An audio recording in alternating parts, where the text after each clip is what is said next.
Bonjour et bienvenue sur cette chaîne d'enseignement à distance. Aujourd'hui, nous allons voir un cours sur les différentes tonalités qu'on peut trouver dans un texte littéraire. Sachant que vous avez déjà vu avec mon collègue un cours sur la tonalité éronique.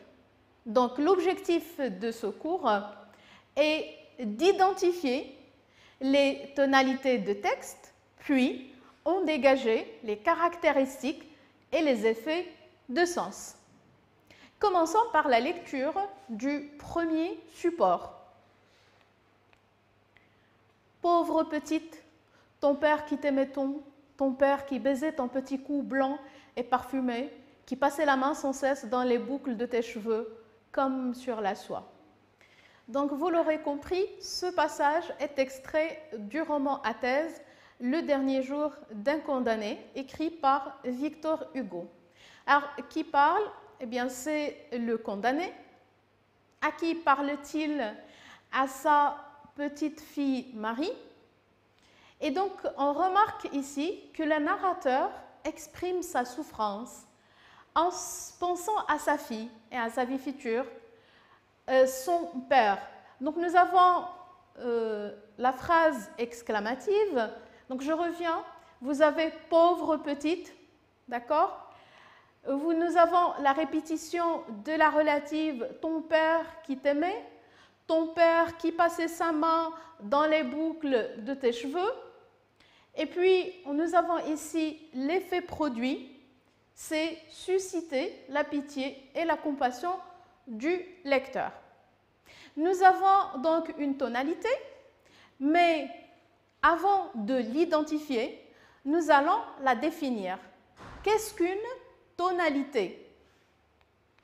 Alors, les tonalités de texte ou registre littéraire, donc le ton ou la tonalité d'un texte, désigne l'impression particulière ressentie par le lecteur devant un texte. C'est l'effet que ce texte produit sur le lecteur et les émotions qu'il provoque. Donc ça peut être de la joie, de la tristesse, du rire, de la souffrance, de la compassion, etc. Alors je vais vous présenter un tableau récapitulatif du premier registre littéraire ou ton de texte. Donc vous l'auriez compris, il s'agit du registre pathétique. Alors, on a caractéristiques. Le registre pathétique, il naît de l'évocation de souffrances poignantes. Des personnages généralement faibles sont confrontés à la violence, à la maladie, à la mort d'êtres chers. Alors, pour les faits, cette situation douloureuse inspire au lecteur une forte émotion, pitié, compassion, etc. Alors, les thèmes qu'on trouve, c'est le thème de la mort, la maladie, la tristesse, la souffrance, les larmes, l'injustice de certaines situations, les victimes innocentes, etc. Alors, pour les procédés, donc on trouve le champ lexical de l'émotion, de l'affectivité, souvent violente. On trouve aussi l'exagération, l'exclamation, les répétitions, comme ce que nous venons de voir, l'énumération, la métaphore, la comparaison, l'hyperbole, etc. Alors pour le genre, donc on trouve le roman, la poésie, le théâtre. Passons maintenant au support suivant, donc le deuxième support. J'empoignais un pain et le boulanger m'empoigna. Je ne mangeais pas le pain et j'ai eu les galères à perpétuité. Alors, ce petit passage, vous l'auriez compris encore une fois, est extrait du roman à thèse Le dernier jour d'un condamné. Alors, ici, nous avons le verbe empoigner qui se répète deux fois, mais qui n'a pas le même sens. D'accord? Alors, si nous prenions la première phrase, vous aviez « j'empoignais un pain ». Donc ici, si on revient au langage des prisonniers, c'est-à-dire l'argot, eh bien le sens du verbe ici, c'est voler, c'est-à-dire qu'ici, le frioche a volé un pain. Et puis, le deuxième, donc c'est la réaction du boulanger. Le boulanger m'empoigna, donc ici, le boulanger m'attrapa. Je ne mangeais pas le pain et j'ai eu les galères à perpétuité. Donc, les galères, c'est les travaux forcés. Alors, ici, le frioche n'a pas eu le temps de manger son pain, pourtant, il était condamné à perpétuité. Donc, l'auteur, qu'est-ce qu'il fait? Eh bien, il dénonce et condamne l'injustice de la société tout en la ridiculisant, remarquant le décalage qu'il y a entre le crime, c'est-à-dire le vol d'un pain, et le châtiment, c'est les galères à perpétuité. Donc, vous l'auriez compris, nous avons ici le registre satirique. Alors, concernant les caractéristiques de ce registre, alors le registre satirique, un texte satirique critique, en se moquant les défauts d'un individu. Donc ici, en critique, la réaction du boulanger, c'était une réaction violente parce que il a attrapé, juste après, il a attrapé la main du frioche. Donc ça peut être, comme j'ai dit, la critique des défauts d'un individu ou d'un groupe d'individus, d'un comportement, etc. Alors, effet, provoquer le rire par la moquerie des défauts d'un individu ou d'une institution par le biais de la caricature, donc à travers la caricature. Donc ici, les thèmes abordés, donc on trouve la peine de mort, l'injustice, donc la peine de mort qui est abordée, qu'on trouve dans le roman À thèse, le dernier jour d'un condamné, l'injustice, l'abus de pouvoir, etc. Alors pour les procédés, donc, nous avons un vocabulaire péjoratif. Donc par exemple, bicêtre est une masure. Nous avons aussi les figures d'opposition, les figures d'amplification, donc nous avons l'exagération, l'hyperbole, etc. Alors les genres, on trouve ce registre dans des romans, dans l'essai, dans les pamphlets. Alors pamphlet, c'est le contraire de l'éloge. Alors maintenant, on arrive au support 3. Emportez-la, Marie. Et je suis retombée sur ma chaise, sombre, désert, désespérée. À présent, il devrait venir, je ne tiens plus à rien. La dernière fibre de mon cœur est brisée. Je suis bon pour ce qu'ils vont faire. Eh bien aussi, vous l'auriez compris, ce passage est extrait du roman à thèse, Le dernier jour d'un condamné. Et donc là, c'est le condamné qui parle, c'est le condamné qui est résigné, c'est le condamné qui perd sa raison de vivre parce que sa fille Marie ne l'a pas reconnu. Donc, il se laisse aller à la mort. Et on trouve ceci. Donc, il est inconscient, donc le narrateur est inconscient de son impuissance. Nous avons l'accumulation d'adjectifs qualificatifs qui montrent son abattement. Nous avons l'adjectif sombre, désert, désespéré. Donc, face à son destin tragique, inéluctable, donc il ne peut pas changer son destin. Il est prêt donc pour la mort. Alors, ce qui le montre, nous avons la dernière fibre de mon cœur est brisée. Je suis bon pour ce qu'ils vont me faire. Donc, nous avons la résignation totale de la part du condamné. Et donc, il se laisse aller à la mort parce que, je répète encore une fois, sa raison d'être, c'était sa fille Marie. Et il le dit, la dernière fibre de mon cœur est brisée. Donc, il se laisse aller à la mort. Il ne résiste plus. Il accepte son corps puisqu'il n'a plus la raison d'être. Donc là, vous l'auriez compris, on arrive au registre tragique. Alors, les caractéristiques de ce registre. Alors, le registre tragique, un être placé en situation de victime est confronté à des forces qui dépassent au drame de la destinée humaine, donc le mal, les passions dévastatrices, la mort. Cet être est le plus souvent un personnage d'exception et se comporte avec héroïsme face à une situation sans issue.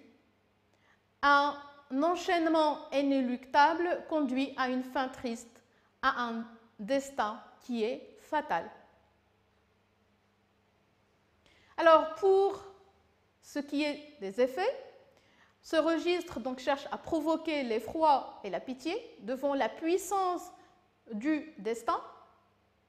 Un texte tragique émeut le lecteur car il présente des personnages tourmentés par une forte passion ou par un dilemme, ne pouvant éviter un dénouement malheureux, la mort par exemple, ou la folie. Là, je reviens vers le personnage d'Antigone, donc, qui ne pouvait plus échapper à la mort. Alors, pour les thèmes, donc, nous avons les thèmes de la fatalité, le destin, la mort, la puissance des passions, le désespoir, l'amour impossible, les dilemmes, la menace et le châtiment. Les procédés, donc nous avons un champ lexical de la fatalité, de la mort, de la passion désespérée. Alors pour les figures de style, nous avons de l'opposition en particulier, antithèse, oxymore, dilemme tragique, donc les niveaux de langue généralement c'est le niveau soutenu, donc, et aussi l'écriture peut être en vers, pas seulement en prose. Et on trouve ça dans le genre, le théâtre, le roman, etc. Alors, pour le dernier support, c'était des jeunes filles, de splendides chapes d'évêques, des batailles gagnées, des théâtres pleins de bruit et de lumière, et puis encore des jeunes filles et de sombres promenades la nuit sous les larges bras des marronniers. C'était toujours fait dans mon imagination. Je pouvais penser à ce que je voulais. J'étais libre. Donc ici, vous l'auriez aussi compris qu'il s'agit d'un passage extrait du roman Athènes, le dernier jour d'un condamné. Et donc ici, le condamné évoque sa vie passée, où il était surtout libre. D'accord? Et il veut partager avec le lecteur ses sentiments, donc de la joie, de la nostalgie, de l'espoir et surtout de la liberté. Donc je reviens vers le passage et il dit « j'étais libre » parce que, rappelons-le, il est condamné à mort, donc il est prisonnier. Et il se souvient justement des moments où il était libre, il était joyeux, il pouvait sortir la nuit, donc vous avez des théâtres pleins de bruit et de lumière, il pouvait se promener, il pouvait rencontrer de jeunes filles, et donc là, il veut partager avec le lecteur ses sentiments ressentis. Donc là, on parle d'un registre lyrique. Alors pour le registre lyrique, alors dans le registre lyrique, alors on y trouve des émotions intimes, des sentiments personnels. L'auteur exprime ses états d'âme, regret, tristesse, joie, nostalgie, etc. Alors pour les effets, le lecteur partage les sentiments ressentis par l'auteur. Les thèmes, nous avons le souvenir, la fuite du temps, la nostalgie, le goût de la nature, l'enthousiasme, le sentiment amoureux.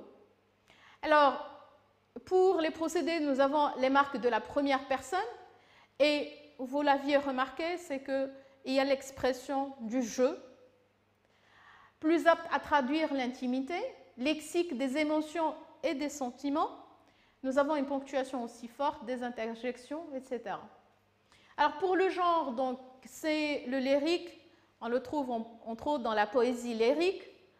Voilà, donc on le trouve entre autres dans la poésie lyrique.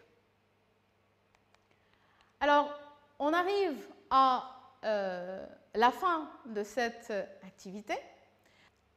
Donc maintenant, c'est à vous de pratiquer. Je vais vous proposer un exercice, d'accord?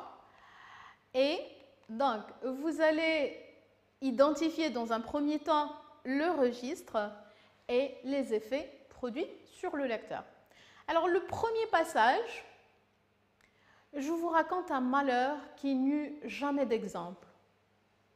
Toute ma vie est destinée à le pleurer, mais quoique je le porte sans cesse dans ma mémoire, mon âme semble reculer d'horreur chaque fois que j'entreprends de l'exprimer. Donc, vous allez identifier le registre et l'effet ou les effets produits sur le lecteur. Deuxième passage, n'importe. J'ai fait mon temps. 15 ans, cela s'arrache. J'avais 32 ans. Un bon matin, on me donne une feuille de route de 66 francs que je m'étais amassée dans mes 15 ans de galère, en travaillant 16 heures par jour, 30 jours par mois et 12 mois par année. Ta haine a pris plaisir à former ma misère. J'étais né pour servir d'exemple à ta colère, pour être du malheur un modèle accompli. Eh bien, je meurs content et mon sort est rempli.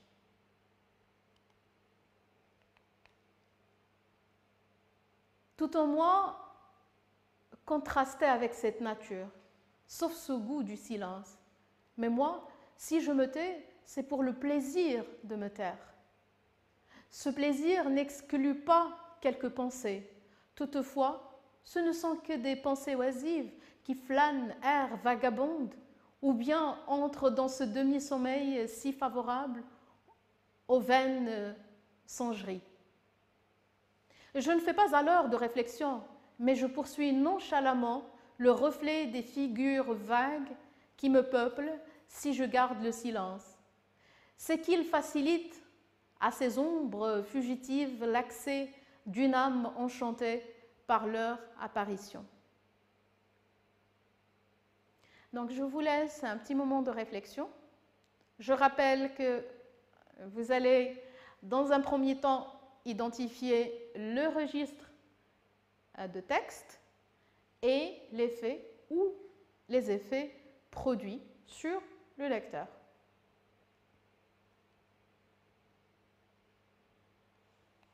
Alors, passons maintenant au corrigé. Pour le premier registre de texte, il s'agit d'un registre pathétique. Donc, cette situation douloureuse inspire au lecteur une forte émotion de la pitié et de la compassion. Donc, ici, le narrateur cherche à partager avec le lecteur un malheur éternel. Donc, c'est un malheur qui pèse à la fois sur le lecteur et sur le narrateur. Donc, le lecteur a de la compassion et a de la pitié envers le condamné. Donc, il partage sa douleur, il partage sa peine. Alors, pour le deuxième registre, donc c'est un registre satirique. Donc, ici, on s'attaque au système carcéral, on s'attaque au système de la prison. Donc, il le dit à travers un procédé de la gradation. Donc, il a dû travailler 6 heures par jour, 30 jours par mois et 12 mois par année pour pour 66 francs. D'accord? Donc, ici, il critique justement ce système carcéral. Alors, pour le troisième registre, donc il s'agit du registre tragique. Donc, vous avez ici l'effet, il cherche à provoquer l'effroi et la pitié. Le champ lexical de la mort, donc nous avons un champ lexical de la mort. Je meurs, mon sort est rempli. Donc là, c'est la fatalité. Donc, on revient à dire que c'est la fatalité. Et alors, il dit aussi, je meurs content et mon sort est fini. Donc, pour le dernier passage, il s'agit du registre lyrique. Donc, l'auteur partage avec le lecteur le goût de la nature. Donc, ainsi, on arrive à la fin de cette activité. On aura certainement la possibilité de revoir ces tonalités de texte lors de nos prochaines activités de soutien. Je vous remercie d'avoir suivi ce cours à distance, espérant vous avoir apporté aide et réponse. À la prochaine.